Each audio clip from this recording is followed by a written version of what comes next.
in the heart of Manila, where justice is a commodity. Sino ang may gawa nito? Huwag kang makialam! This season, the darkness is deeper, when the truth is the most dangerous crime. Noong Mayo ng taong 1921, ang tag-init sa lungsod ng Cebu ay pambihirang maalinsangan at napakainit. Bago pa man sumikat ang araw, bandang alas 5 ng madaling araw, kung kailan ang karamihan ay mahimbing pang natutulog, may isang babaeng naglalakad patungo sa isang likas na bukal sa paanan ng bundok para sa kalusugan ng kanyang pamilya. Araw-araw, sa parehong oras at sa parehong daan siya dumadaan, ngunit marahil ng araw na iyon ay pambihira ang bigat ng kanyang hakbang.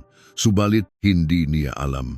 Hindi niya inakala na sa dulo ng nakasanayan niyang masukal na daan sa halip na sariwang hangin ng umaga ay isang malamig at matalim na huling paalam ang naghihintay sa kanya. Ang ginang na lumabas ng bahay bitbit, ang isang basyong galon ay hindi na nakawi pa kailanman. Mahigit 30 taon na ang lumipas, ngunit ang mga residente ng Cebu ay naalala pa rin ang nakapangingilabot na tili ng umagang iyon. Kung nais ninyong malaman kung bakit ang isang mukhang ordinaryong may bahay na ito ay kailangang magtapos ang buhay sa malamig na paanan ng bundok, at kung paano nabunyag ng mga investigador ang nakaririmarim na kasunduan ng isang pamilya sa likod nito, mangyaring ay click na ang subscribe at like button ang gayon din.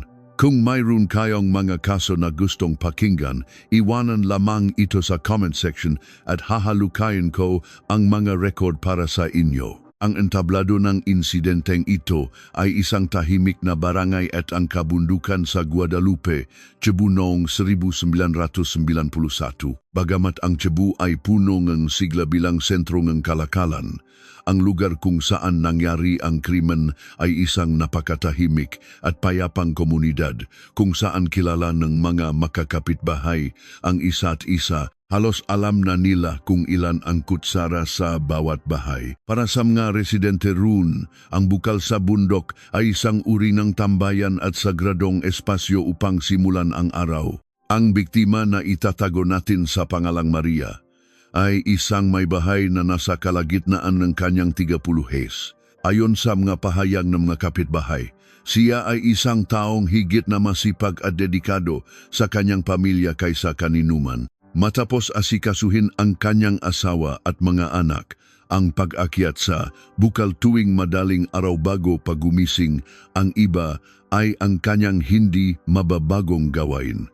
Gayon din ang nangyari ng araw na iyon nung Mayo, araw ng insidente. Tahimik na binuksan ni Maria ang pinto para hindi magising ang kanyang pamilya. Ang tanging bumasag sa katahimikan ng madaling araw ay ang tuno ng nakakauntugang nga walang laman na galon. Ngunit kahit tirik na ang araw at lumipas na ang oras ng almusal, hindi na nakabalik si Maria. Dahil kilala siya sa pagiging mahigpit sa oras, inisip muna ng pamilya na baka may simpleng aksidente o emergency lang siyang inasikaso. Ngunit habang lumilipas ang oras, lalong lumala ang kaba. Ang daan patungo sa bukal ay hindi delikado at imposibleng maligaw ang isang nasa hustong gulang na babay sa sikat ng araw. Bandang alas 10 ng umaga, isang nakagigimbal na katotohanan ang natuklasan ng isang mamumundok. May naaninag na figura sa gitna ng mga talahib bahagyang malayo sa daanan. Sa una, inisip ng mamumundok na may nakatulok lang na lasing at nilapitan ito. Ngunit nang mas lumapit siya ay napadaing sa gulat ng maamoy niya ang masangsang na amoy nugo at makita ang hindi natural na pagkakabaluktot ng katawan. Doon nakahandusay si Maria, lumisan na sa mundong ito. Sa kanyang tabi, naiwan ang galon na nawalan ng nagmamay-ari. Nang dumating sa pinangyarihan ang rumospondeng investigador at tauhan ng SOCO, Scene of the Crime Operatives, ang kapayapaan ng bukal ay nabasag at napalitan ng dilaw na police line. Bakas ang seryosong mukha ng mga tauhan ng SOCO na abala sa pag-iimbak ng ebidensya. Mula sa unang pagtingin pa lamang sa bangkay, naramdaman na agad nilang hindi ito simpleng aksidente o atake sa puso. Nakakagimbalang resulta NG investigasyon sa crime scene. Matingkad ang mga markang paglaban sa katawan ng biktima. May posibilidad na may natirang balat ng salarin sa ilalim ng kanyang kuko at ang lupang kinasasadlakan niya ay gulo-gulo, patunay ngang matinding pambubuno na nangyari. Higit sa lahat, ang nakatawag pansin sa mga investigador ay ang katangian ng mga sugat ng biktima. Karaniwan kung layunin lang ay simpleng pagnanakaw o panghahalay. Mabilis na tatakas ang salarin matapos makuha ang gusto o mapabagsak ang biktima. Sa mga ganitong kaso, ang sugat ay nakasentro lang sa isa o dalawang nakamamatay na bahagi o kaya nga pasamula sa pambubugbog. Ngunit iba ang markang naiwan sa katawan ni Maria. Ayon sa unang pagsusuri ng medico-legal, si Maria ay inatake ng matalim na bagay ng mahigit 30 beses. Sa terminolohiya ng criminal psychology, ito ay tinatawag na overkill o labis na pagpaslang. Nangangahulugan ito na ang salarin ay hindi lang simpleng gustong kitlin ang buhay ni Maria. Mayroon siyang matinding galit na ibinuhos o isang mapilit na dahilan para siguruhing patay na talaga ang biktima. Hindi ito simpleng hold-up. Matinding galit ito. Napakalalim at napakatinding galit. Bulong ng veteranong investigador na nakatayo sa crime scene habang hindi man lang masindihan ang hawak niyang sigarilyo. Sa katunayan, ang magintong alahas na suot ni Maria at ang magamit sa kanyang bulsa ay nandun pa rin. Ang pakay ng salarin ay hindi pera, kundi ang burahin ang presensya ni Maria sa mundo. Agad hinalugog ng investigation team ang paligid. Ang taong 1991 ay hindi tulad ngayon na may CCTV sa bawat kanto o uso ang dashcam. Ang tanging susi para mahuli ang salarin ay ang napahayag ng saksi, maliliit na ebidensya sa crime scene at ang walang pagod na paglalakat ng mga pulis. Kumuha silang hulmang bakas ng sapatos sa entrance ng bundok at sinuri ang pattern ng talsik ng dugo sa magadahon. Lumilitaw na tumakas ang salarin patungo sa masukal na bahagingang kagubatan pagkatapos ng krimen. Malaki ang posibilidad na planado ito. Ibig sabihin, inaabangan ng salarin ang eksaktong oras ng pagdating ng biktima sa madaling araw na walang tao. Dahil sa bukal nangyari, halos pare-parehong tao ang nakpupunta roon araw-araw. Binabasa, bangga, salarin ang pattern na iyon o kagagawan itong isang nakasalubong lang na psychopath. Agad dinalam ng pulisya ang background ni Maria at inilista ang nga taong malapit sa kanya. Kung ito ay krimen na udyok ng galit, malaki ang sansa na ang salarin ay nasa paligid lamang. Unang tinawagan ng mga investigador ang pamilya ni Maria. Ang asawa at mga kamag-anak ang mga taong dapat na pinakanagluluksa, ngunit sa prinsipyong investigasyon, sila rin ang unang dapat paginalaan. Habang inililikas ang bangkay patungo sa punerarya, tinawagan ng pulisya ang asawa ni Maria. Nanginginig ang boses ng asawa sa kabilang linya, ngunit ang mata ng investigador na nagbaba ng telepono ay matalim. Nakaramdam siya ng bahagyang pagiging artificial sa reaksyon nito kumpara sa normal na reaksyon ng isang pamilyang nakatanggap ng masamang balita. Ang kutob bang ito ay labis na pagiging praning lamang ng pulis? O ito na ang unang susing magbubunyag sa tunay na mukha ng kaso? Ang trahedya sa bukal sa Cebu ay kakaumpisa pa lamang. Kung nais ninyong malaman ang katotohanan at ang malaking pagkakamaling naiwan ng salarin, huwag palampasin ang susunod na bahagi. Siguruhing naka-subscribe kayo at naka-on ang notification bell at patuloy nating hihimayin ang lalim ng kasong ito. Nang magumpisang tumawid ang tirik na araw ng taginit sa kabundukan ng Cebu, ang paligid ng bukal ay mahigpit ng ipinagbabawal sa masibilyan. Sa luban dilaw na police line, tahimik na pinupunasan ng mga investigador ang kanilang pawis, balot sa nakakabinging katahimikan.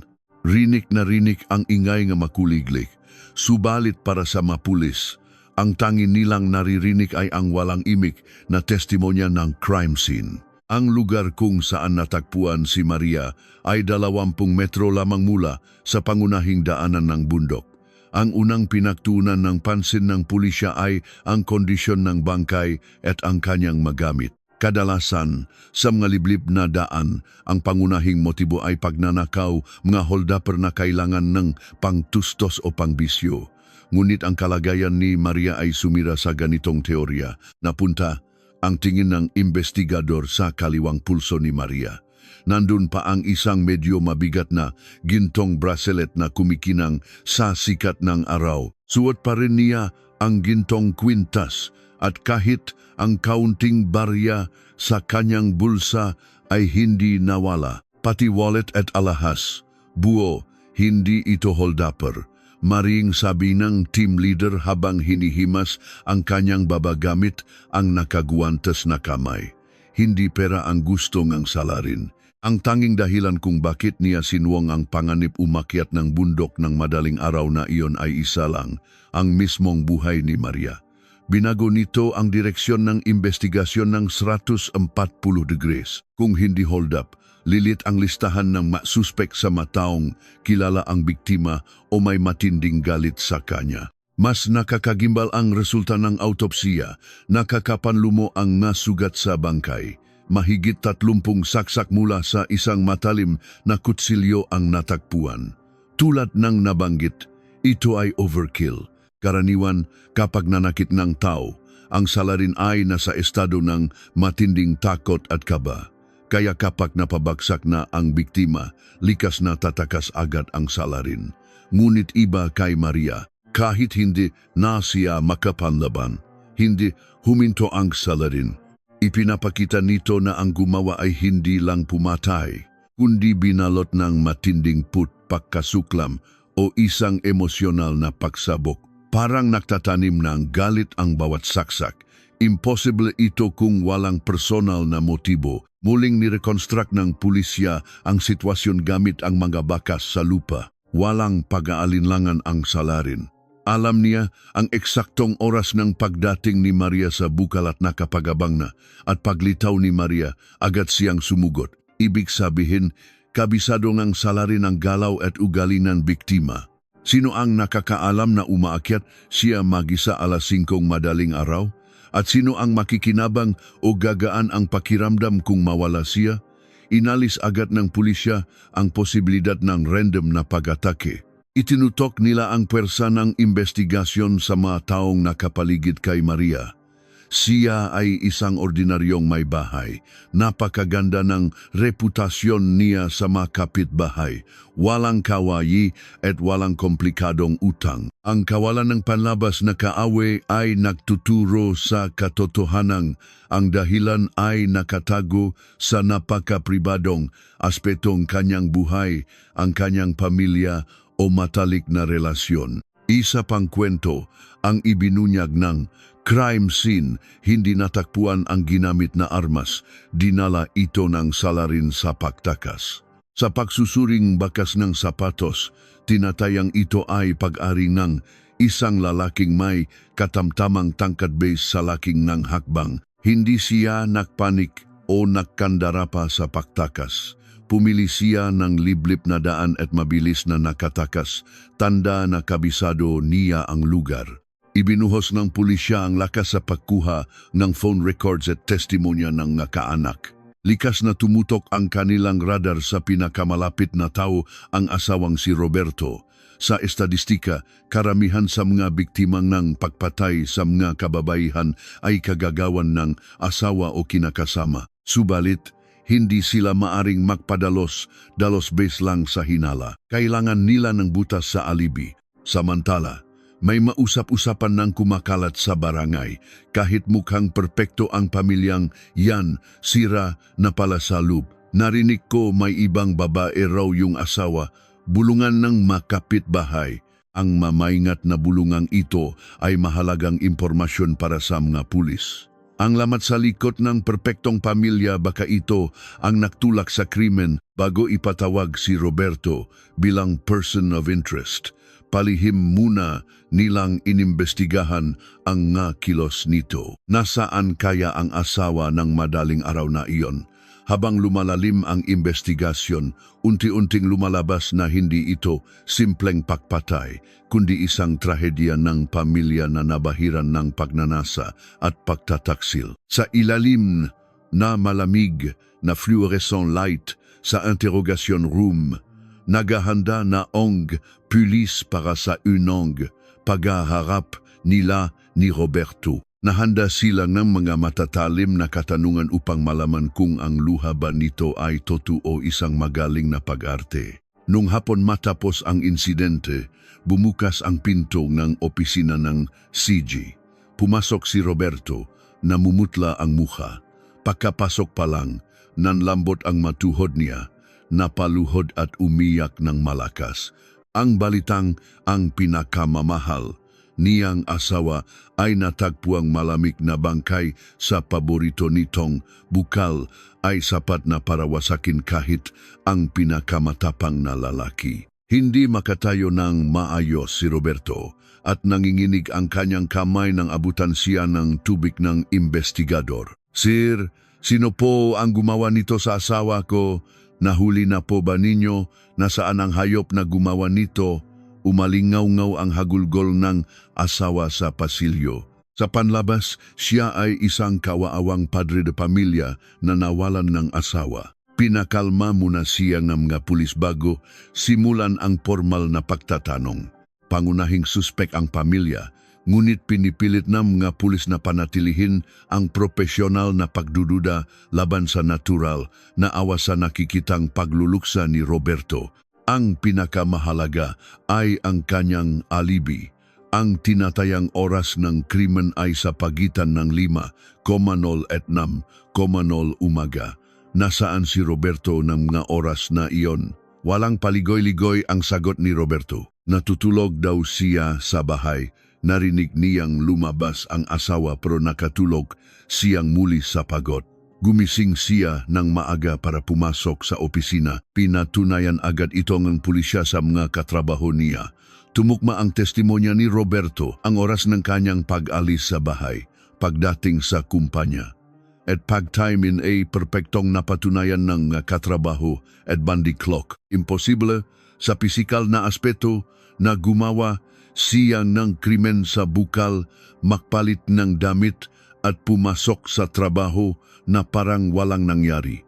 Napakalinis ng alibi. Walang butas, ulat ng investigador sa kanyang team leader. Napakalabo na ang asawa mismo ang humawa ng kutsilyo. Ang pisikal na distansya ay nag-alis sa kanya sa listahan ng suspek. Mukhang ikatlong tao ang gumawa ng krimen, ngunit ang kutob ng mabeteranong pulis ay hindi maalis kay Roberto. Sa dami ng nakaharap nilang pamilya ng biktima, mayroong database ang mapulis sa kanilang isipan. Matindi ang pag-iya ni Roberto, ngunit may halong pagka-artipisyal na hindi mabura. Sa isang break, palihim na pinanood ng isang pulis si Roberto. Nang maywan itong mag-isa, bigla itong kumalma.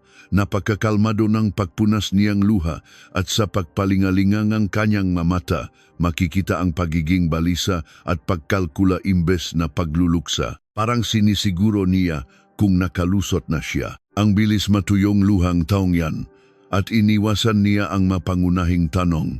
Matapos pauwiin si Roberto, nagsimula ang malalimang investigasyon ng mga pulis sa paligid. Ang kwento ng mga kapitbahay ang kadalasang nakdadala ng purong katotohanan. Nagtanong-tanong ang mapulis sa sari-sari store, panaderya at parlor sa barangay nila Maria. Noong unahi ayaw magsalita ng matao pero unti-unti rin silang bumigay. Ang imaheng perpektong pamilya sa presinto ay kabaliktaran ng kwento ng mga kapitbahay. Masaya, naku, sa labas lang yan. Gabi-gabi kaming nakakarinig ng sigawan diyan. Madaling araw, may mga nababasag na plato at laging malungkot ang mukha ni Maria. Ang pinakamahalagang pahayag ay nanggaling sa isang simosang ale sa barangay. Lumapit siya sa pulis, lumingalinga at hininaan ang boses. Sir, hindi ito kumpirmado ha, pero usap-usapan na may ibang babae yung asawa niya. Yun daw ang laging pinag-awayan nila. Babae, lumabas na ang mahalagang susing magpapabago sa daloy ng kaso. Selos at galit, Ito ang isa sa pinakamalakas at pinakamalupit na motibo sa pagpatay. Kung may kalaguyo ang asawa at dahil donay, lumalim ang hidwaan nila ng biktima, nagiba ang kwento. Ngunit may nananatiling problema. Sapat ang motibo, ngunit paano niya ginawa? Perpekto ang alibi niya noong oras ng krimen. Hindi naman siya marunong mag-teleport. Inosente ba talaga ang asawa? O gumamit siya nga isang napakatalinong panlilinlang para makamit ang layunin nang hindi nadudumihan ang sariling kamay, bumalik ang pulisya sa umpisa. Sa harap ng napakatibay na alibi, gumawa sila ng bagong teorya. Kung wala siya roon, baka may inutusan siya. Humingi ang pulisya ng search warrant para sa bank accounts at phone records ni Roberto. Kumbinsido silang may bakas ng sabwatan na makikita rito. At doon, natuklasan nila ang isang bagay na hindi inaasahan, ngunit direktang tumutumbok sa motibong ang krimen, magkakahina-hinalang galaw na may kinalaman sa pera. Habang lumalalim ang investigasyon, unti-unting lumitaw ang dobleng buhay ni Roberto. Totunga kayang may iba siyang babae. Kung gayon, ano ang kinalaman ng babaeng iyon sa kaso? Ang manatatagong sugat sa likod ng tahimik na komunidad ay malapit ng pumutok. May kasabihan sa investigasyon, ang pera ay hindi nagsisinungaling. Maring magsinungaling ang salarin o makamali ang saksi, ngunit ang daloy na pera ay naktuturo lamang sa malamig na katotohanan. Hinarap ng pulisya ang mga numero sa buhay ni Roberto. Pinasadahan nila ang mga bank records at insurance policies. Wala pang perpektong computer system noong 1991, kaya mano-manong hinalungkat ng magpulis ang mabundo ng papel. Nakita ng team leader ang isang dokumento. Tingnan niyo ito, sobrang sakto ng timing. Diba, isa itong life insurance policy. Ang nakasiguro ay ang asawang si Maria at ang beneficiary na makakatanggap ng pera kung mamatay siya ay si Roberto. Natural lang sa mag-asawa ang kumuha ng insurance, pero ang nakakapagtaka ay ang petsa at ang halaga. Ilang buwan bago ang insidente, kumuha si Roberto ng napakalaking life insurance para sa asawa. Base sa sahot ni Roberto, napakabigat para sa kanyang nang buwan ang hulog nito, para bang nahulaan niyang mamatay ang kanyang asawa. Kapag nawala ang asawa, kikita siya ng milyon-milyong piso. Kumbinsido ang pulisya na ito ang isa sa malalakas na motibo. Sa pag-aral ng krimen, pera ang pinakakaraniwang nagudyok sa pagpatay sa loob ng pamilya, ngunit hindi lang pera ang dahilan. Pwede siyang humanap ngang para sa ibang paraan. Bakit kailangang patayin ng brutal ang asawa? Sa pag-imbestiga sa sismis tungkol sa babae, napatunayan nilang totoo ito. May kinakasama si Roberto. Itatago natin sa pangalang Clara. Seryoso ang relasyon nila. Ayon sa investigasyon, ilang beses pinangakuan ni Roberto si Clara na hihiwalayan niya ang asawa niya para magsimula sila ng panibagong buhay. Dito na nabuo ang larawan ng krimen. Nasa matinding dilema si Roberto. Gusto niyang makasama si Clara pero walang diborsyo sa Pilipinas at ang proseso ng annulment o legal separation ay napakahirap, matagal. At baka paboran pa ang asawa pagdating sa hatian ng ari-arian. Gahaman siya. Gusto niya ang bagong pag-ibig pero ayaw niyang mawalan ng pera. Higit pa rito, gusto pa niyang kumita sa pagkawalan ng kanyang asawa sa pamamagitan ng insurance. Para sa kanya, si Maria ay hindi na pamilya kundi isang balakid at isang asset na pwedeng pagkakitaan, pera at babae. Ang pinaka-perpektong kondisyon para masira ang isang lalaki, mapait na naisulat ng investigador sa kanyang notebook, motibo, kumpirmado, nasagot na ang bakit. Pero nananatili ang tanong na sino at paano. Hindi naglabas ng malaking halaga si Roberto, kaya hindi siya umupang ng profesional na hitman. Ibig sabihin, ang inutusan niya ay taong lubos niyang pinagkakatiwalaan, madadala ang sikreto hanggang hukay at napapasunod niya dahil sa pera o kapangyarihan. Tiningnan nila ang mga kakilala ni Roberto, kapatid, katrabaho, kamag-anak. Nakatuon sila sa isang taong umaasa sa kanya ng husto. Ang sala rin ay ang mismong galamay na tumupat sa utos ni Roberto. Nahagip ng radar ng pulisya ang isang tao, ang nakababatang kapatid ni Roberto, si Dennis. Walang trabaho si Dennis at umaasa lang sa sustento ng kanyang kuya. Nalaman nilang parang amot alipin ang turingan nila, sunod-sunuran si Dennis. Kahit anong iutos ng kuya niya, gagawin niyan, sabi ng nakakilala. Kung totoo ito, hindi lang ito simpleng patayan kundi isang demonyong sabwatan ng magkapatid. Inimbestigahan nila ang kilos ni Dennis. Laking gulat nila nang tumugma ang deskripsyon ng isang saksi may nakitang nakababatang lalaki na palakat-lakat malapit sa bukal bago magmadaling araw. Nakaturo na ang lahat sa isang direksyon. Sa likod ng perpektong alibi ni Roberto ay ang kapatid na naging demonyo para sa kanya. Gumalaw ng tahimik ang pulisya para hindi makatakas si Dennis. Binuo nila ang timeline, ang tanging sandatanong walang CCTV. Nasaan si Dennis noong umagang iyon? Anong matamis na salita ang ginamit ni Roberto para utusan siyang gawin ito? Napansin ng tindera ng sari-sari store sa paanan ng bundok si Dennis habang galing siya sa simbang madaling araw o misa de Gallo kung December man ito. Ngunit mayo nun kaya marahil ay galing siya sa morning rosary o simpleng pagbubukas ng tindahan. May lalaking naka-jogging pants na palingalinga sa akyatan ng bundok. Sobrang kabang ang mukha niya, kamuhang-kamuha nung kapatid nung asawa ng biktima.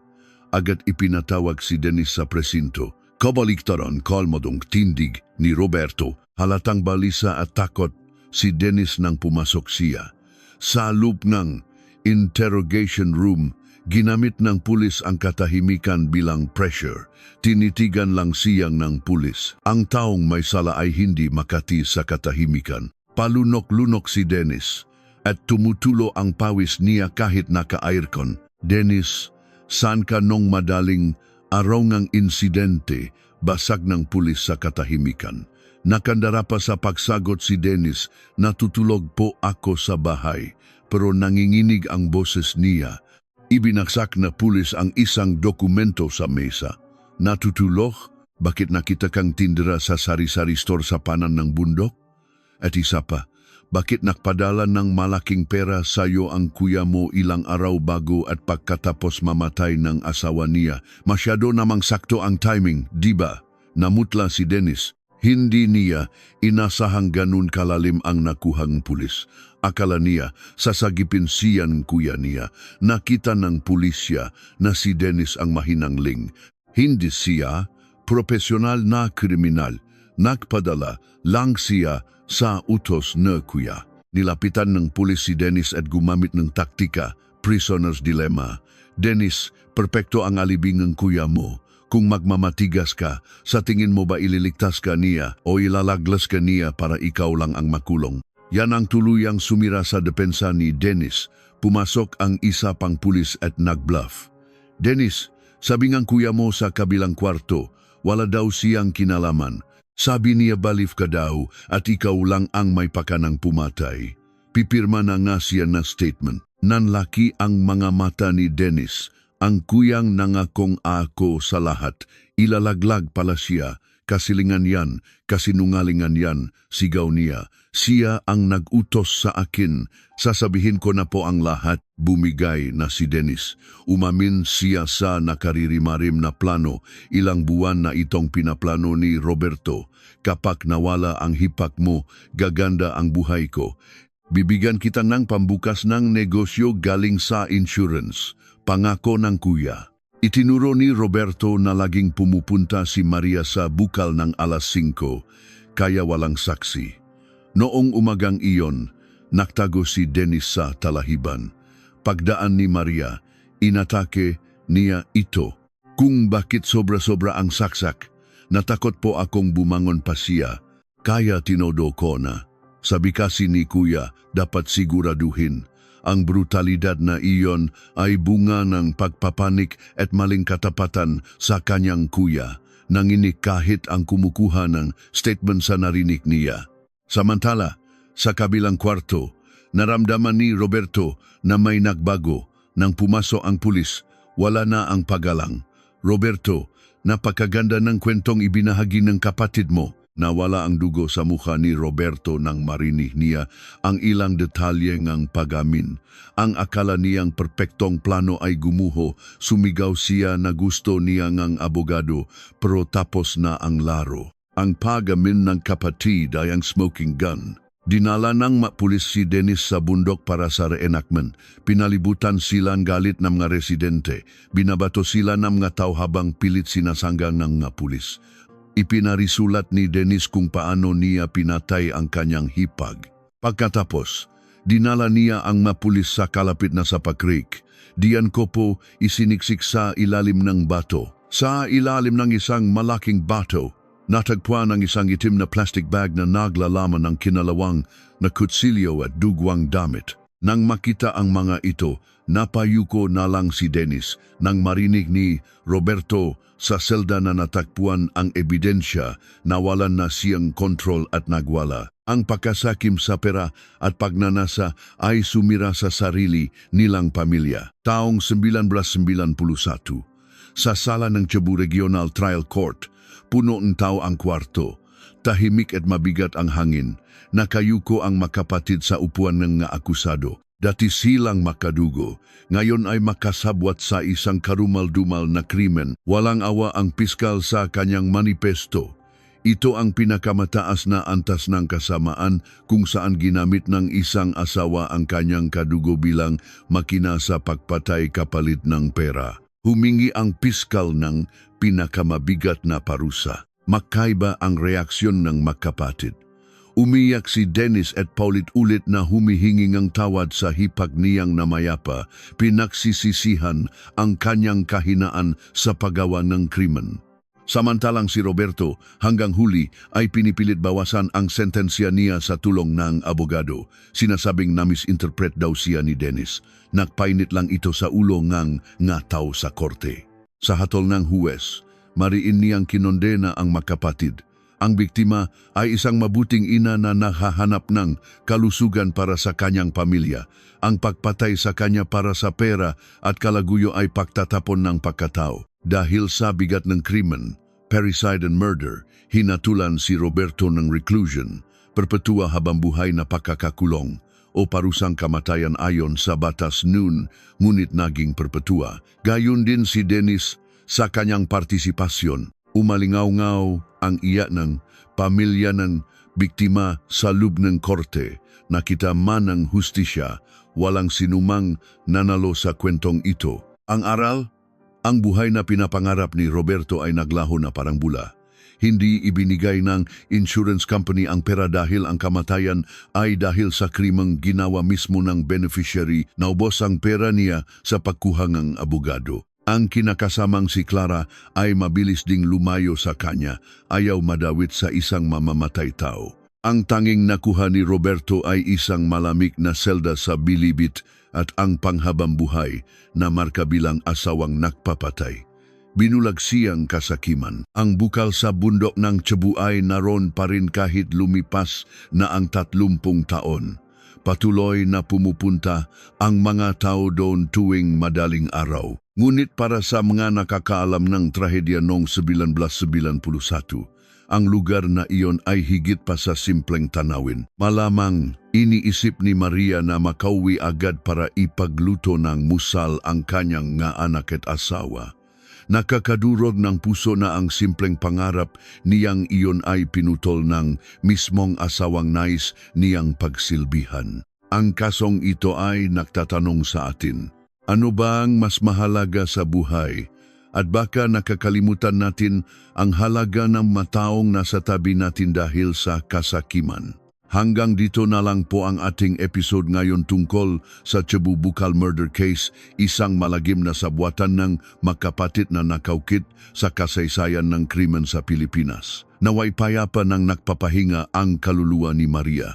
Ano ang inyong opinyon sa kasong ito at sa parusang iginawad sa magkapatid? Mangyaring iwanan ang inyong mga kaisipan sa comment section. Upang mahukay pa ang ibang nakatagong katotohanan sa mundo, babalik ako dala ang susunod na kaso. Kung hindi pa kayo nakaka-subscribe, ay click na ang subscribe at like button at i-on ang notification bell para kayo ang maunang sumama sa ating pag-iimbestiga. Hanggang sa muli, ito ang inyong Mystery Case Files.